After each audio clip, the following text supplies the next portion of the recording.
The incident we'll talk about in today's video is based on a real-life event. He went jogging every morning. Except that one. A break in routine so small it should have meant nothing, but it became the crack in reality through which something unexplainable crawled, and to this day, nearly 2 years later, no one can explain what happened to Thomas Granger, the 33-year-old data analyst from Hawthorne Ridge, Oregon, whose life revolved around patterns, predictability, and the quiet rhythms of daily discipline.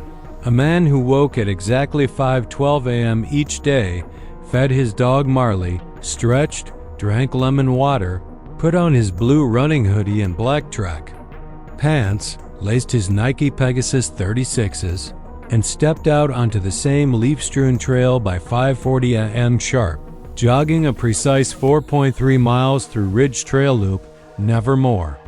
Never less, always returning home at 6:55 a.m. to shower, brew coffee, and start work remotely by 7:30. And who had, according to everyone who knew him, never once skipped a morning jog in 7 years. Not for weather, not for injury, not even for illness, to the point that even Marley, a senior golden retriever, would wake automatically, tail wagging, the moment Thomas touched his earbuds. S.O. when Elise Granger, Thomas's younger sister and closest confidant, woke up on the morning of March 2, 2023, and didn't receive her usual text by 7:10 a.m. She felt something shift inside her like a thread pulling tight in her chest, and immediate pressure.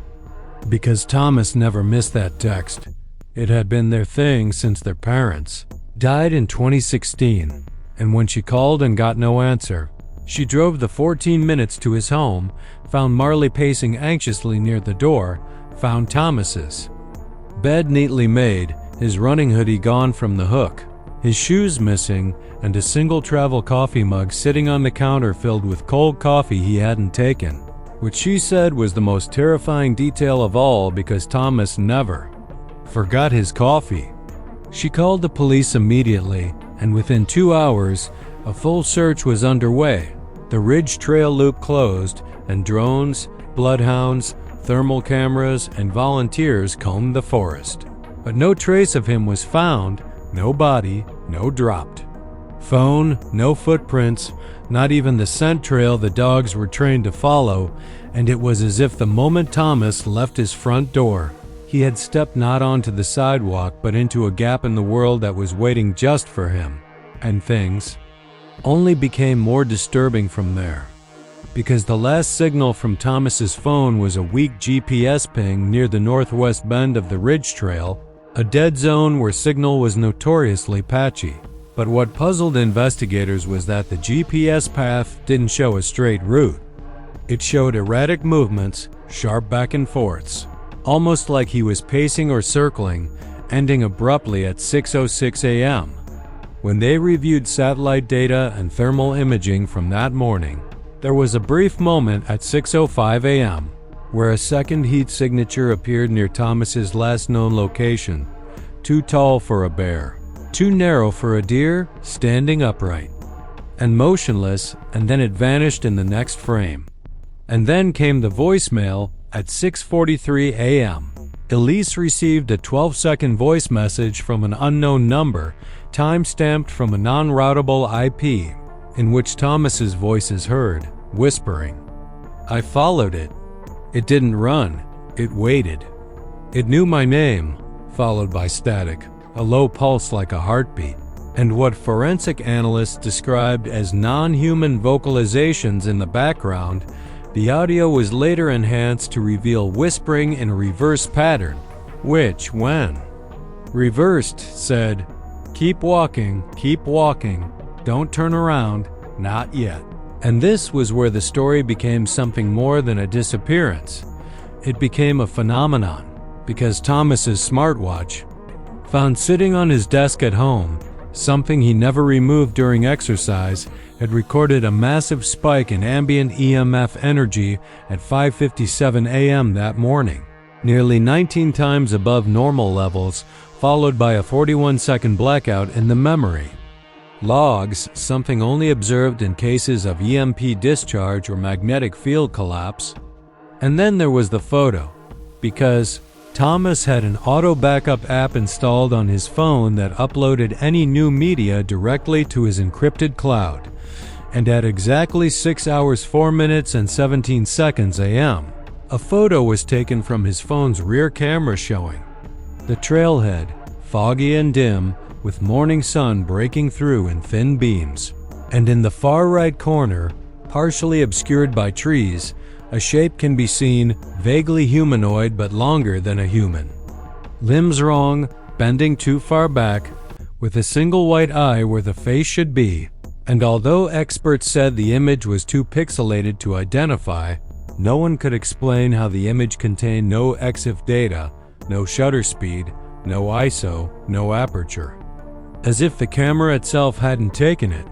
And when the FBI's Digital Forensics Division attempted to examine the original, their entire system crashed for 11 minutes and the file corrupted beyond recovery, leaving only a single frame, a photo of Thomas's own face, eyes wide open, mouth open mid-breath, as if he'd turned the camera around and seen something just before the picture snapped.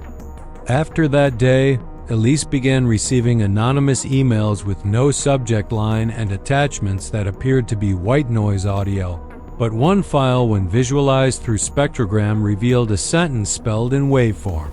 He walks still.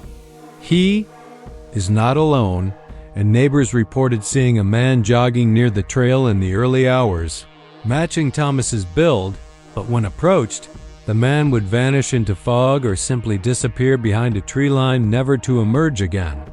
One jogger captured dashcam footage that appeared to show a figure running in place near the ridge entrance, motionless, like a glitch, and when frame by frame enhanced, the figure had no face, only a smooth stretch of skin where the features should be, and in his hand, he held a phone that appeared to be glowing, though no flashlight or screen was visible.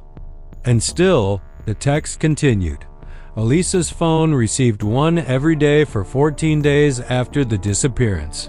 Always at 7:10 a.m., always blank. But when she saved them and converted them into binary, the code translated to one repeating phrase, "He's not dead, just left behind." And every time she opened her weather app, it would auto-refresh to Hawthorne Ridge's trail coordinates, even though she had removed it from her location settings. And then on the 21st day, she received one final message, a video file labeled return.mp4, showing 47 seconds of shaky footage walking through woods at twilight, ending with the phone dropping to the ground, and for the last 3 seconds, the camera points upward, capturing what looks like a long-limbed figure walking upside down on the canopy branches overhead, dragging a shadow behind it that didn't match its movement, and after that, all messages stopped. The trail was closed indefinitely, a fence built, but hikers still report strange whispers at dawn. Runners claim their watches stop at 5:57 a.m. on the dot, and a local hiker went missing last month after leaving a voicemail to his wife saying, "I thought I saw that guy, the missing one, he waved at me." But his hands were on the ground, and when the area was searched, all they found were shoe prints that ended abruptly in the dirt, as if lifted from the earth mid-stride. And Elise still walks the Ridge Trail every year on March 2nd at dawn, hoping for a sign, even though every photo she takes that morning gets overwritten by a single image. Thomas's empty running shoes at the trailhead, still tied, sitting side by side, untouched by wind, rain, or time.